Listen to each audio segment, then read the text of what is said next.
Over the last few weeks, we've been giving you some treatment options here in the office to help with soft tissue injuries and to loosen up tension in the muscles and various parts of the body between Graston technique, cupping, using a Normatec recovery system, both for the legs, for the hips, and the upper body. Now we're going to go through a series of foam roller exercises that you can do at home as an adjunct to treatment you get here in the office. First, we're going to go through and we're going to do mid-back foam roller. This is important to help loosen up that TL junction, sort of that area between the thoracic spine and the lumbar spine. We're just going to get comfortable into the foam roller. We roll from the shoulders down to just below bra strap. You might hear a little bit clicking and popping in there, and that's okay. One of the things to remember is to try to loosen up a little bit. Try to get on there, ease your tension, and roll up and down a few times. If you find a tender spot, you can stop on it, take a deep breath or two. And for those of you who have long hair with ponytails, watch out for the ponytail. It might catch your hair.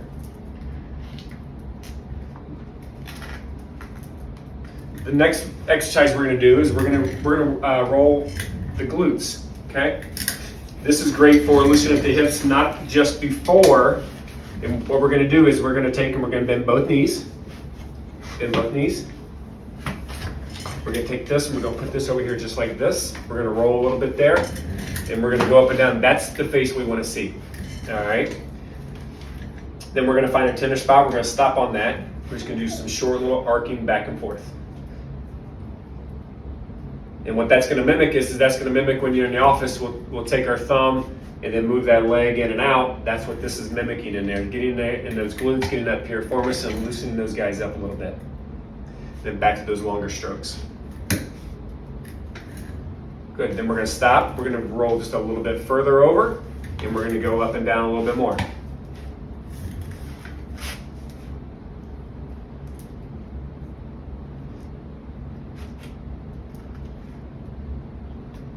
Good. You're going to spend about 2-3 minutes on each side, making sure you're hitting those tender spots in there.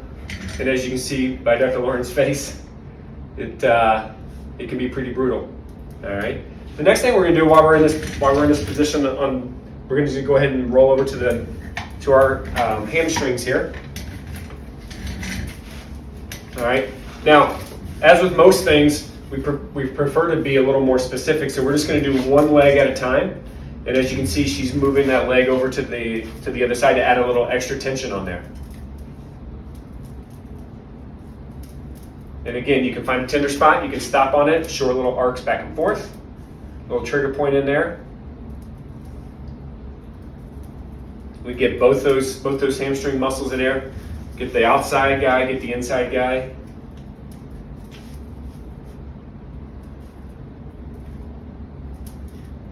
And while we have her in this position, we might as well go ahead and just do the lower legs. All right, so we're gonna put one leg off to the side like that. And switch legs this way and this one. There you go. All right.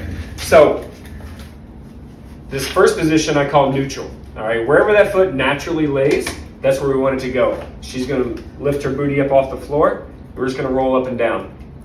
We'll find a little bit of tension in there. All right. The next position we can go into is roll that to the outside. There's a little bit of meat out there, but not a lot. The biggest bang for our buck for these lower guys is gonna be when we roll that foot to the inside, and then we're gonna take this leg, we're gonna drape it over the other one. No. We are going to do that, all right? And it's that right there on that posterior tib that we are working on getting rid of. A lot of that tension that comes down. It's okay if you don't get both legs up there. A lot of that tension comes down and wraps underneath that ankle and wraps to the bottom of the foot. This helps to relieve a lot of that pressure in there. A lot of our runners, triathletes, football players, basketball players, volleyball players, all come in with really tight calves and inside portion of the leg, and this relieves a lot of that pressure in there. All right, and our last quick little exercise is going to be our quads. So she's going to roll over onto her stomach. We're going to get into a plank position. Again, you can do both of them at the same time. All right. roll up and down, stop on those tender spots.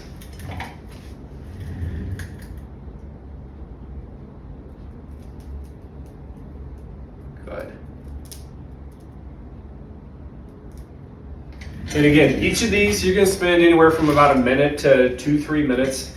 Not spending a ton of time, but just enough to increase some blood flow in there, decrease that muscle tension. Help to increase blood flow. You can do this before workouts. You can do this after workouts. Later in the evening, once you get done from long day at the office, training, running kids around the soccer field, baseball field, basketball court.